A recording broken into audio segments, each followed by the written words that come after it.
Hello friends, I'm Kathy Rhodes. Thank you so much for joining me today.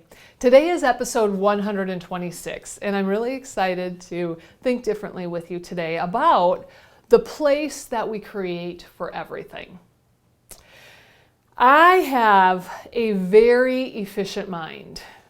It's one of my values. That's how deep it is for me. That's how important it is to me. My efficient mind, here's what it looks like.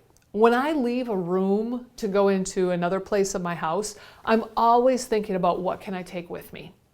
What needs to go downstairs? What needs to go upstairs? What can I take with me? I mean, that is a good use of time, right? Rather than making 3 trips upstairs to get my socks, to get my purse, to get my what. I think once before I leave a room, I take it with me. When I'm running errands, it's like a game to me. It's all about, first of all, I list out every place I need to go, and then I reorder the list according to what makes the most sense and saves the most time. Like without wasting gas because I'm going across town 3 times. It's no different in the grocery store. I've created this really cool spreadsheet that tells me which aisle has what items, and then I put my grocery list in the appropriate column. When I get to the store, I just follow the list, and that helps me avoid going from aisle 13 to aisle 2 to aisle 20 to aisle 7. You get the picture, right? It saves time. Now, it's to a point that in my head, I also think about the jobs that I do. Is the job or the task or the duty, is it too time consuming? My mind's always thinking about being more efficient. Maybe it's a piece of software that I need to use. Maybe it's something that I should stop doing. It's no longer needed. But I always want to figure out how to make things more efficient. I firmly believe that life is all about efficient systems. This is why I love the quote by Benjamin Franklin. A place for everything, everything in its place. Maybe you've heard your mother say it to you, or your grandmother, or a teacher. Benjamin Franklin started it. A place for everything, everything in its place. You know, when you get home, the keys should go on the key rack, right? When you change your clothes, dirty laundry goes in the laundry basket. I mean, simple. Simple for some, not all. When you use your debit card, then it goes right back into your wallet on the left side second pocket. That's how detailed my places have become.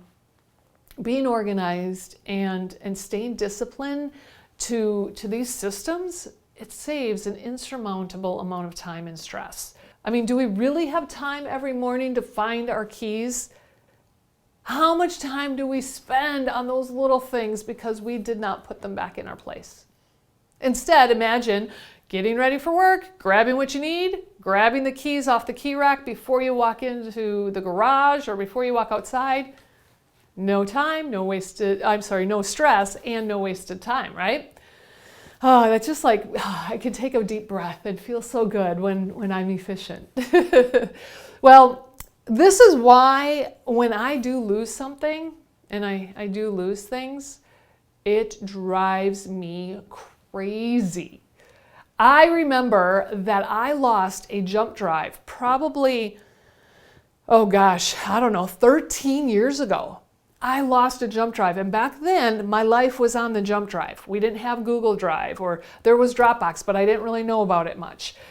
I still have no idea where it is. I lost my life. There's certain files that I really miss on that jump drive. Drives me crazy. It consumes me. It somewhat defines me. If something is not put back in its place, and if it's not easily found, that to me says that I'm irresponsible. That's not who I am. That's not who I want to be. I pay attention to details. Well, most details. Okay, so knowing this about me, imagine my frustration this past weekend when I could not find my workout bag. It was actually missing for a week, and I didn't realize it. Yeah, it was missing for a week because I didn't go to the gym for a week. I exercised at home. It's cold outside, so it's all legit, right? But it was missing for a week. Suddenly I wanted it on Saturday. I wanted my headphones were in the bag, and I wanted to listen to something while I was baking. And I was so consumed. I mean, my baking took a 2-hour pause because I couldn't find my workout bag. Okay, where should it be? Well, it should be hanging on a hook in the back mudroom. That's where it should be. That's where I put it every time I come home from the gym. It wasn't there. Nor was it in the coat closet, nor was it in my vehicle, nor was it at the gym. I called. They didn't have it. There's nowhere else it could be or should be. My house is pretty picked up, and I would have seen it if it were out of place. Oh, then where is it? This led both my husband and I on a wild goose chase. We looked in places that it would never be, and we looked everywhere else 2 or 3 times. We had the flashlights out. We had each other looking in the same places we each were. It was very frustrating. And I didn't find it Saturday night. I actually thankful for my husband once again, because he let me borrow his headset so that I could at least get my baking done. But like I said before, this consumed me. I mean, I dreamt about it. That's how consuming it was. Well, on Sunday morning, I'm very happy to say that my determined husband found my workout bag. If you're watching on video, here it is, my beloved workout bag. Oh, well, what's so important in here? Well, there's tissues, unused tissues, by the way, okay? There's my gym card. Well, that is important. I wasn't going to the gym anyway if I couldn't find my bag. Oh, here's my phone case. This is what I put my phone in and wear it on my arm when I go running. My headphones in its little pouch. Yeah, here. Here's a workout towel. My shoes are in here. I mean, there are important things in here. Do you see why I was suddenly frozen because I couldn't find it? Well, I know you're curious. Where did John find your workout bag? Really obvious place. Behind the couch. What? Behind the couch? How did it get there? Well, maybe I remember after my workout last weekend, maybe I remember throwing it on top of the couch, because the couch is on the way to the hook in the mudroom. Maybe I kind of do remember that. And obviously the couch got bumped, the bag pushed over. Why did John even look there? Well, alongside the couch, I have my yoga mat rolled up in a nice little corner. So he was thinking, hey, where is the rest of her workout stuff? I mean, most of it's in the basement, and he did look there, but that's what took him to that location. Here's the crazy thing is Saturday night he did look there, and he even got his flashlight out, and he didn't find it until Sunday morning. So obviously God wanted me to learn some lessons here. What lessons did I learn? Well, number one, have a place for everything. I did have a place for everything. Yeah, that didn't quite work well for me. But if you don't have a place for everything, start there.